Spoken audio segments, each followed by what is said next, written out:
Leadership qualities वर बोललो. आता आपण पाहू ऑफिसर लाईक क्वालिटीज, ज्याला OLQs, आर्मीच्या डिफेन्सच्या भाषेमध्ये OLQs म्हणतात. असे एकूण 15 ऑफिसर लाईक क्वालिटीज आहेत. 15 OLQs जे ऑफिसर केडरच्या भरतीसाठी CDS किंवा एअरफोर्सच्या आपण एक्झाम्स क्रॅक करतो, त्याच्यानंतर AFSB SSBच्या ज्या इंटरव्ह्यूज असतात त्या इंटरव्ह्यूज मध्ये 5 दिवसाच्या ज्या SSB असतात, सुरुवातीला स्क्रीनिंग करतात आणि त्यानंतर 4-5 दिवसानंतर ऑब्झर्वेशन आपण ते इंटरव्ह्यूज देत असतो. त्यात तपासणारे जे क्वालिटीज असतात ते एकूण 15 असे क्वालिटीज असतात जे तपासले जातात त्या 5 दिवसाच्या इंटरव्ह्यूच्या प्रोसेसमध्ये. तिथे सर्व एक्सपर्ट्स असतात. तुमचं कम्युनिकेशन बघितलं जातं, तुमचा कॉन्फिडन्स तपासला जातो, तुमच्या ग्रुपमध्ये काम करण्याची तुमची क्षमता तपासली जाते. तर यासाठी जे 15, तर मगाशी मी 10-12 जे क्वालिटीज सांगितलेले आहेत,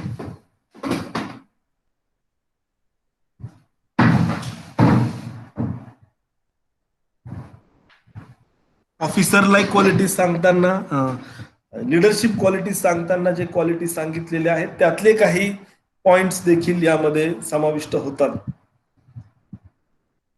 तर हे 15 क्वालिटीज जर आपल्यात असतील तर आपण ऑफिसर होण्याच्या लायकीचे आहात असं समजलं जातं. हे 15 क्वालिटीज, ज्याला ऑफिसर लाईक क्वालिटीज म्हणतात, ते 15 क्वालिटीज कोणते आहेत आणि हे 15 क्वालिटीज आपण जर डेव्हलप करत असू, निश्चितच आपल्या व्यक्तिमत्वामध्ये मोठ्या प्रमाणात बदल घडून येण्याची शक्यता किंवा मोठ्या प्रमाणात बदल घडून येत असते. तर ह्या 15 क्वालिटीज कोणत्या आहेत त्या आपण जाणून घेण्याचा प्रयत्न करू. हे देखील पर्सनॅलिटी डेव्हलपमेंटचा एक भाग आहे, एक हिस्सा आहे. तर आपण पाहू, या 15 क्वालिटीज आपण प्रामुख्याने 4 सेक्शन्स मध्ये आपल्याला ह्या 15 क्वालिटीज डिवाइड करता येतात. ह्या 4 फॅक्टर्स कोणते आहेत? ऑफिसर लाईक क्वालिटीजचे 4 फॅक्टर्स आहेत. नंबर 1, माइंड, म्हणजे 4 क्वालिटीज जे आहेत ते माइंडशी रिलेटेड आहेत. सेकंड फॅक्टर हार्ट, म्हणजे 3 फॅक्टर्स हे हार्टशी रिलेटेड आहेत. Number 3, guts. 15 क्वालिटीज पैकी 5 फॅक्टर्स हे गट्सशी रिलेटेड आहेत. आणि नंबर 4, लिम्स. 3 असे फॅक्टर्स आहेत जे 3 फॅक्टर्स आपल्या लिम्सशी रिलेटेड आहेत, अवयवांशी रिलेटेड आहेत. गट्स म्हणजे तुमच्यात काय साहस आहे, पोटेन्शियल काय, त्याच्याशी रिलेटेड 5 क्वालिटीज आहेत. आणि लिम्स म्हणजे तुमच्या ताकद किती आहे, तुमच्या आपण म्हणतो ना मनगटात किती जोर आहे आपल्या, ह्याच्याशी रिलेटेड असणारे 3 क्वालिटीज आहेत. तर असे एकूण मिळून mind, heart, guts and limbs, हे 4 जे घटक आहेत, या 4 घटकांशी रिलेटेड असणारे काही क्वालिटीज आहेत, ते क्वालिटीज आपण पाहणार आहोत. तर आपण माइंडशी रिलेटेड ज्या क्वालिटीज आहेत ते स्टेप बाय स्टेप मी या ठिकाणी सांगतो. माइंडशी related first officer like quality, म्हणजे पहिली क्वालिटी कुठली असली पाहिजे, ते म्हणजे इफेक्टिव्ह इंटेलिजन्स. इफेक्टिव्ह इंटेलिजन्स म्हणजे काय? आपला इंटेलिजन्स लेवल हे हाई असलं पाहिजे, हे इफेक्टिव्ह असलं पाहिजे. म्हणजे कुठल्याही अडचणीच्या प्रसंगी कुठलाही निर्णय आपल्याला घ्यायचा असेल तर आपल्याला काही ठराविक गोष्टींची माहिती असायला लागते. आपल्याकडे माहिती असेल, मोठ्या प्रमाणात इन्फॉर्मेशनचा आपल्याकडे साठा असेल. माहिती कधी मिळणार? जेव्हा आपण जाणून घेण्याचा प्रयत्न करणार त्याच वेळेला मिळणार. माहिती फक्त काय वाचून मिळत नाही, माहिती वाचून मिळते, ऐकून मिळते, बघून मिळते, ऑब्झर्वेशन मधनं माहिती मिळत असते. हे सर्व कलेक्शन ऑफ इन्फॉर्मेशन. आणि निर्णयाच्या प्रसंगी योग्य असा आपल्याला निर्णय घ्यायचा असतो. आणि आपण इंटेलिजंट असाल, तेवढं इंटेलिजन्स आपल्यामध्ये असेल, तेवढं पोटेन्शियल आपल्यामध्ये असेल, तर आपण आपल्या ट्रुप्सला अनुसरून चांगल्या प्रकारचा निर्णय आपण घेऊ शकतो किंवा ते लीड आपण त्या ट्रुप्सला करू शकतो. म्हणून इंटेलिजन्सला या ठिकाणी महत्व आहे. इंटेलिजन्स असणं ऑफिसरमध्ये हे गरजेचं आहे. नाहीतरी जनरल ड्युटीला अनेक विद्यार्थी आपल्याकडनं अप्लाय करतात आणि दरवर्षी जनरल ड्युटीसाठी पात्र होतात. जनरल ड्युटीसाठी जेवढी मेहनत घेतात त्यापेक्षा थोडीशी मेहनत जास्त केली तर ते ऑफिसरला देखील अप्लाय करू शकतात, ऑफिसरला देखील पात्र होऊ शकतात. परंतु आपला इंटेलिजन्स, आपला पोटेन्शियल आपल्यातला एवढ्या प्रमाणात कॅडेट्स विद्यार्थी वापरत नसल्या कारणाने ते जनरल ड्युटीवरच समाधानी मानतात. म्हणजे एकदा आर्मीची वर्दी अडकवली म्हणजे झालं आपलं सगळं काही. थोडं मेहनत करायला लागते, थोडा अभ्यास करायला लागतो, थोडं आपलं इंटेलिजन्सचं लेवल वाढवावं लागतं, तर निश्चितच आपण ऑफिसरसाठी क्वालिफाईड होऊ शकतो. फार वेगळं करायला लागत नाही.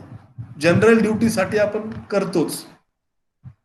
जनरल ड्युटीसाठी आपण काय करतो तर फिजिकलवर जास्त जोर देतो आणि जेमतेम परीक्षा पास होण्याचा प्रयत्न करतो.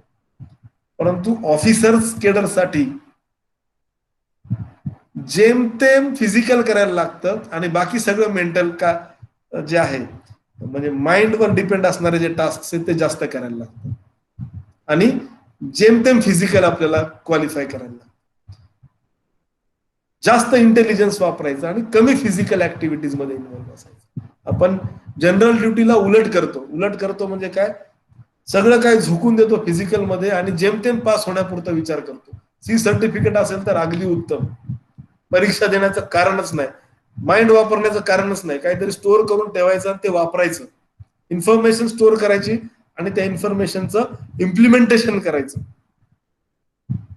हा प्रश्नच येत नाही सी सर्टिफिकेट असेल. नुसतं फिजिकलवर जोर द्यायचा आणि भरती होणार. ऑफिसर होण्यासाठीची जी महत्वाची क्वालिटी जी आता मी सांगितलेली आहे ती म्हणजे इफेक्टिव्ह इंटेलिजन्स. इफेक्टिव्ह इंटेलिजन्स म्हणजे आपल्या माइंडचा वापर करणे. कशासाठी तर चांगले योग्य निर्णय घेण्यासाठी. युद्धभूमीवरती शिपाई निर्णय कधी घेतो, अनुभव मिळाल्याच्या नंतर, काही ठराविक वर्षांनंतर तो निर्णय घेण्यास सक्षम होतो. परंतु निर्णय हे ऑफिसरला घ्यायला.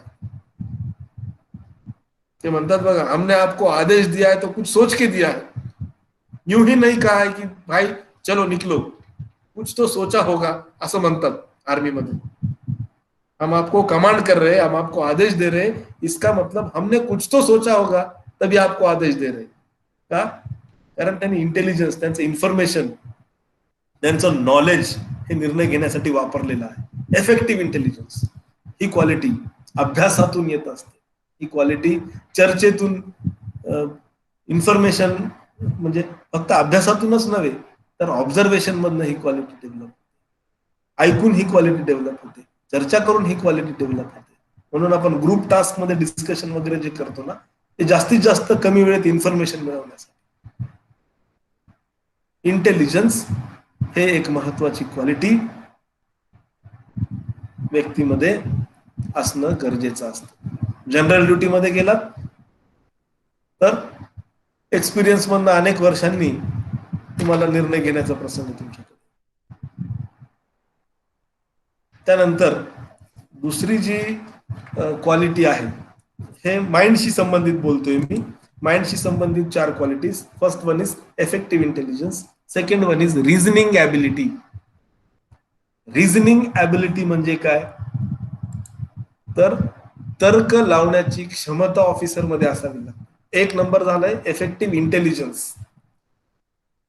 तो इंटेलिजंट असला पाहिजे ऑफिसर. आणि दुसरा रिझनिंग ॲबिलिटी, तर्क लावण्याची क्षमता लीडर मध्ये असली पाहिजे. तर्क लावणे म्हणजे काय होणार याचा अंदाज बांधणे.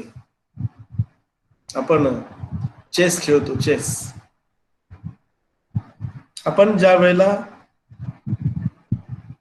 एखादा मूव्ह करतो, चेस मध्ये मुवमेंट घेतो, तेव्हा आपण विचार करतो की पुढचा काय मुवमेंट घेणार. म्हणजे आपण स्ट्रॅटेजी आखतो, पुढचा काउंटर स्ट्रॅटेजी आखतो, किंवा पुढचा स्ट्रॅटेजी आखतो त्यावेळेला आपण काउंटर स्ट्रॅटेजी आखत असतो. हे स्ट्रॅटेजी आणि काउंटर स्ट्रॅटेजी जी असते याच्यासाठी रिझनिंग, तर्क लावण्याची क्षमता व्यक्तीमध्ये असायला लागते. चांगला तर्क लावता येत असेल तर तुम्ही चांगले लीडर होऊ शकता, तुम्ही ऑफिसर होऊ शकता. पळा म्हणलं की पळायचं, फक्त पळण्याचं काम असेल, रुक जाओ थांबायचं, बैठ जाओ बसायचं, फायर करो, खोल दो फायर, खोल दो फायर. नाही, इथे तर्क वापरत नाही. तर्क कोण वापरतो? तो ऑफिसर वापरतो, तो लीडर वापरतो.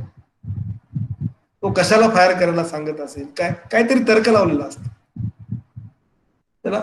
स्ट्रॅटेजीज, काउंटर स्ट्रॅटेजीज हे युद्धामध्ये महत्वाचे असतात. आणि बिझनेसमध्ये आपल्याला दिसतात बघा, 4-5 प्रोडक्ट असतील कॉम्पिटिशन करण्यासाठी. टूथपेस्टची ऍडव्हर्टाईज असेल बघा, 10-15 कंपन्या आहेत. आपण साबण वापरतो, 15-20 कंपन्या आहेत. प्रत्येक कंपनी बघते की दुसऱ्या कंपनीवाला काय करतो. हे काय करतात? स्ट्रॅटेजी वापरतात, ऍडव्हर्टाईज करतात, स्ट्रॅटेजी वापरतात. स्ट्रॅटेजी आणि काउंटर स्ट्रॅटेजी हे इम्प्लिमेंट करण्यासाठी, हे वापरण्यासाठी, तर्क लावण्यासाठी एक रिझनिंग कॅपेबिलिटी आपल्यात असायला लागते. ही रिझनिंग कॅपेबिलिटी माइंडशी रिलेटेड आहे. हे ऑफिसर मध्ये ही क्वालिटी असणं गरजेची आहे. त्यानंतर तिसरी जी क्वालिटी आहे organising ability. Organising ability means organise करणे, लोकांना एकत्र आणणे, ग्रुप्स मध्ये ऑर्गनाइज करणे, एकत्र आणणे, एका विशिष्ट ध्येयपूर्तीसाठी त्या लोकांना प्रवृत्त करणे एकत्र येण्यासाठी. ही ऑर्गनायझिंग ॲबिलिटी लीडर मध्ये असायला लागते. ती ऑर्गनायझिंग ॲबिलिटी हे ऑफिसर मध्ये असायला लागते. ही तिसरी महत्वाची क्वालिटी जे आपल्याला सांगता येईल. त्यानंतर power of expression. Power of expression म्हणजे तुम्ही तुमच्याकडे असणारं नॉलेज कशा पद्धतीने मांडू शकता, किंवा पुढच्या व्यक्तीपुढे कशा पद्धतीने ते नॉलेज तुम्ही पुटअप करता. लँग्वेज येणे एक गोष्ट आणि कम्युनिकेशन होणे दुसरी गोष्ट. मी बोलतोय, तुम्हाला समजतच नसेल तर मी काय लँग्वेज कुठली वापरतोय तुम्हाला समजतंय, पण मला काय सांगायचं हे तुम्हाला समजत नाही. असं जर असेल तर कम्युनिकेशन व्यवस्थित होत नाही. लँग्वेज मी बोलतोय, शब्द तुमच्या कानावर पडतायत, तुम्ही ऐकताय, समजून घेताय, समजत असेल तर कम्युनिकेशन होतोय. नुसता मी बोलतोय, तुम्हाला समजत नसेल, भाषा समजतीये, मला काय सांगायचं ते समजत नाही, मग त्या बोलण्याचा उपयोग नाही, कारण कम्युनिकेशन गॅप या ठिकाणी निर्माण होते. मला सांगायचं काय, पॉवर ऑफ एक्सप्रेशन म्हणजे मला माहित असणारी गोष्ट मी कशा पद्धतीने सांगतोय किंवा तुमच्या पुढे कशा पद्धतीने मांडतोय, हे मांडणे, हे सांगणे, प्रभावीपणे एखादी गोष्ट, एखाद्या गोष्टीचं महत्व हे लक्षात आणून देण्याची कॅपेबिलिटी. म्हणजे आता हिटलर सगळ्यांना माहिती आहे. हिटलर हा डिक्टेटर जर्मनचा, त्याला जग जिंक म्हणजे जगावरती प्रामुख्याने युरोपियन राष्ट्रांवरती त्याला कब्जा, म्हणजे त्याला आपलं सत्ता स्थापन करण्यामध्ये त्याला फार इंटरेस्ट. म्हणजे तो दुसऱ्या महायुद्धाच्या काळात जगाच्या पातळीवरती आपली सत्ता असली पाहिजे या भूमिकेतनं त्यानं हे दुसरं महायुद्ध घडवून आणण्यात अनेक घटकांपैकी तो एक घटक. हिटलरला जेवढी लोक चांगली म्हणतात तेवढीच लोक त्याला वाईट म्हणतात. तो डिक्टेटर होता. दोन्ही बाजूने त्याच्या पद्धतीने बोलणारा व्यक्ती आहे. असं म्हणतात की हिटलर जेव्हा भाषण देण्यासाठी थांबायचे तर त्याचं भाषण ऐकण्यासाठी लोक एकत्र गर्दी करायची, जर्मनीतली लोक.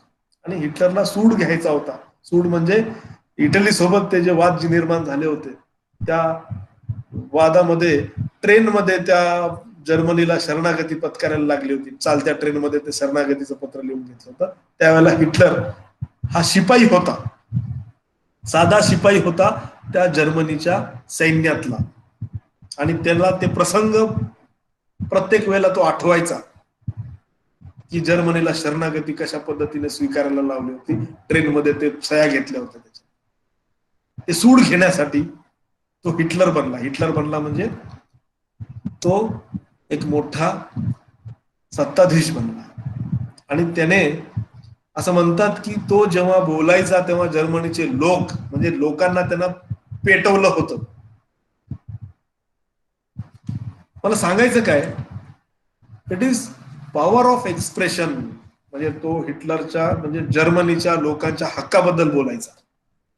जर्मनीच्या लोकांवरती कशा प्रकारे इतरांकडनं अन्याय होतं त्या अन्यायाबद्दल तो बोलायचा. आपली पिळवणूक या जगाच्या पातळीवर युरोपियन नेशन्सच्या इतर देशांनी कशा पद्धतीने आपली पिळवणूक केलेली त्या पिळवणुकीबद्दल तो बोलायचा.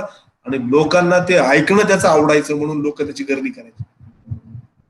तो क्रूर होता तरी त्याचं पॉवर ऑफ एक्सप्रेशन, तो कशा पद्धतीने लोकांना पटवून सांगायचं, लोक ते ऐकण्यासाठी आतुर असायचे, एवढी गर्दी ते करायचे. म्हणजे मेस्मरायझिंग पॉवर त्याच्या बोलण्यातनं तो लोकांना अशी भुरळ पाडायचा. एवढं इफेक्टिव्ह त्याचं बोलणं होतं. ते एका लीडरमध्ये पॉवर ऑफ एक्सप्रेशन असलं पाहिजे. आपल्या भावना त्याला दुसऱ्यांपर्यंत पोहोचवून एकत्र करण्याची कॅपॅबिलिटी असली पाहिजे. हे एक क्वालिटी ऑफिसरमध्ये असणं गरजेची आहे. हे झालेत 4 factors which are related with mind. Effective intelligence, reasoning ability, organising ability आणि पॉवर ऑफ एक्सप्रेशन. नेक्स्ट आता आपण second factor officer like qualities मध्ये विच इज रिलेटेड विथ हार्टशी रिलेटेड. त्या सेकंड फॅक्टर मध्ये सेकंड कॉम्पोनंट जे आहे त्या सेकंड कॉम्पोनंटचा फॅक्टर आहे ते म्हणजे social adaptability. Social adaptability means socially adaptability म्हणजे तुम्ही कशा पद्धतीने तुम्हाला समाजामध्ये तुम्ही एकरूप होऊ शकता, कुठल्याही परिस्थितीमध्ये तुम्ही कशा पद्धतीने मॅनेज करू शकता, मॅच होऊ शकता, त्याला आपण म्हणतो सोशल अडॅप्टेबिलिटी. म्हणजे सोसायटीमध्ये वेगवेगळ्या कंडिशन्स असताना त्या वेगवेगळ्या व्यक्तींसोबत समाजामध्ये किंवा एखाद्या ग्रुपमध्ये व्यक्ती आलेले असतात. ते समाजाच्या लोक असतात, समाजाच्या विविध परिस्थितीमधनं एकत्र आलेले असतात आणि त्यांच्यासोबत तुम्ही एकरूप होण्या इतपत तुमच्यात क्वालिटीज आहेत का, त्याला आपण म्हणतो सोशल अडॅप्टेबिलिटी. म्हणजे स्वीकार्यता. तुम्ही समाजात राहत असताना ट्रुप्समध्ये राहत असताना त्यांना कशा पद्धतीने तुम्ही अडॅप्टेबिलिटी म्हणजे तुम्ही कशा पद्धतीने त्यांमध्ये ऍडजस्ट होऊ शकता का, तुम्ही राहू शकता का, त्याला म्हणतो आपण सोशल अडॅप्टेबिलिटी. जेव्हा आपण ट्रेनिंगसाठी सगळी बॅरेक्स मध्ये जेव्हा राहतात ना, न जमणाऱ्या व्यक्तीसोबतही आपल्याला जमवून घ्यावं लागतं. त्याच्यासोबत आपला त्याचा विचार पटत नसतील, तुम्हाला त्याची संगत पटत नसेल, तुम्हाला त्याच्यासोबत राहणं पटत नसेल तर असं करून चालत नाही. तुम्हाला सोशल अडॅप्टेबिलिटीची भावना ठेवावी लागते. तुम्हाला त्याच्यासोबत मॅच व्हावं लागतं. तर आणि तरच तुमच्यात ऑफिसर लाईक क्वालिटीज असू शकतात. हे माझं त्याच्यासोबत पटत नाही, नाही, पटवून घ्यायला लागतं. कारण समजा परेडसाठी तो तुमच्या पुढे थांबला, तुम्ही मागे थांबला, उलटा हात मारला तर त्याला लागणार, तुम्हाला लागणार, दोघांना त्रास होणार. परेड जी करतो ती कोऑपरेशन कोऑर्डिनेशनसाठी आपण करत असतो. त्याच्यासोबत सामंजस्याने तुम्हाला राहावं लागतं. ही सोशल अडॅप्टेबिलिटीची भावना, ही सोशल अडॅप्टेबिलिटीची क्वालिटी ऑफिसर मध्ये असायला लागते, तर तो ऑफिसर होऊ शकतो, तर तो ऑफिसर होऊ शकतो. हे एक महत्वाची क्वालिटी सोशल अडॅप्टेबिलिटीची. त्यानंतर दुसरं जे आहे ते म्हणजे कोऑपरेशन. सेकंड कॉम्पोनंट मध्ये सेकंड फॅक्टर आहे कोऑपरेशन. कोऑपरेशन म्हणजे सहकार्याची भावना प्रत्येकासोबत ठेवणे, कोऑपरेशनची भावना प्रत्येकासोबत ठेवणे, सामंजस्याची भावना प्रत्येकासोबत ठेवणे, ही क्वालिटी देखील ऑफिसर मध्ये असायला लागते. उदाहरणार्थ जेव्हा ट्रेनिंगच्या ह्याच्यामध्ये किंवा आर्म फोर्सेस मध्ये, समजा फॉर एक्झाम्पल ट्रेनिंग मध्ये जेव्हा आपण पळतो, रनिंग क्रॉस कंट्री सारखी ऍक्टिव्हिटी असते, किंवा पीटी होत असताना रनिंगची ऍक्टिव्हिटी असते, लांब पर्यंत पळायचं जर टार्गेट असेल त्याला म्हणतात क्रॉस कंट्री, किंवा 4-5 किलोमीटर 2 किलोमीटर पळण्यासाठी. तर यामध्ये बघायचं हे नसतंय की कोण पहिला येतोय, ते कॉम्पिटिशन नसतं. बघायचं हे नसतं पहिला कोण कमीत कमी वेळेत येणार. त्यामध्ये काय असतं की सगळ्यांनी तेवढं टार्गेट पूर्ण केलं पाहिजे. म्हणून चांगले धावणारे मागे ठेवतात आणि न धावणारे पुढे ठेवतात. का? तर ही धावणारी पुढच्यांना त्यांच्या सोबत घेऊन जातात. त्याला म्हणतो आपण कोऑर्डिनेशन, कोऑपरेशन. सहकार्य करतात, त्यांना पण आपल्या सोबत धावण्यासाठी प्रवृत्त करतात. आपल्याला धावता येतं म्हणून आपण पुढे जाऊन जाऊन थांबत नाही, मागचा येऊ दे चालत जसं त्याच्या पद्धतीने, असं बघितलं जात नाही. सगळ्यांना धावलं पाहिजे, सगळ्यांना पळवलं जातं, आणि माग धावणारा हा चांगला धावपटू असतो आणि ते पुढच्याला घेऊन जात असतो. एक व्हिडिओ आता व्हॉट्सअपवर आणि फेसबुकवरती मी बघत असतो. डोंगरावरती 2 मुलं पळतात आणि पळताना एक मुलगा दुसऱ्या मुलाचा हात धरतो आणि त्याला पळत पळत पळत घेऊन जातो. आता फार ते व्हॉट्सअपच्या स्टेटसला ते व्हिडिओ दिसतं. त्याला धरतो आणि त्याला धरून त्याला पण सोबत पळून घेऊन जातो. हे काय? कोऑपरेशन, एकमेकांसोबत सहकार्य करणे. ही क्वालिटी लीडर मध्ये असायला लागते, ही क्वालिटी ऑफिसर मध्ये असायला लागते, ही क्वालिटी असली जाते. ही क्वालिटीज तुम्हाला मी का सांगतोय? कारण ह्या क्वालिटीज तुम्ही तुमच्यामध्ये आतापासून डेव्हलप करण्याला सुरुवात करणं गरजेचं आहे. सेन्स ऑफ रिस्पॉन्सिबिलिटी, एक जबाबदारीची जाणीव असावी लागते. सेन्स ऑफ रिस्पॉन्सिबिलिटी हे एक दुसऱ्या कंपोनंट मधली आणखी एक क्वालिटी आहे. रिस्पॉन्सिबिलिटी म्हणजे जबाबदारीची जाणीव ऑफिसरला असली पाहिजे, तो जबाबदार असला पाहिजे, त्याच्या सगळ्या जबाबदारीची जाणीव त्याला असली पाहिजे. तर हे झाले 2 कॉम्पोनंट, एक माइंडशी रिलेटेड कॉम्पोनंट आणि नंबर 2 हार्टशी रिलेटेड कॉम्पोनंट. आतापर्यंत मी तुम्हाला 7 कॉम्पोनंट सांगितलेले आहे. पहिला कॉम्पोनंट इफेक्टिव्ह इंटेलिजन्स, दुसरा रिझनिंग ॲबिलिटी, तिसरा ऑर्गनायझिंग ॲबिलिटी, चौथा पॉवर ऑफ एक्सप्रेशन, पाचवा हे दुसऱ्या कॉम्पोनंटशी related social adaptability, next cooperation and next sense of responsibility.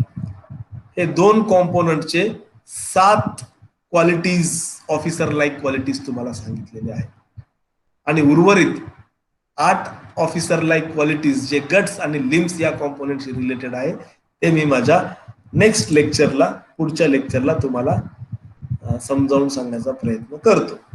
तर या लेक्चरमध्ये मी थांबतो आणि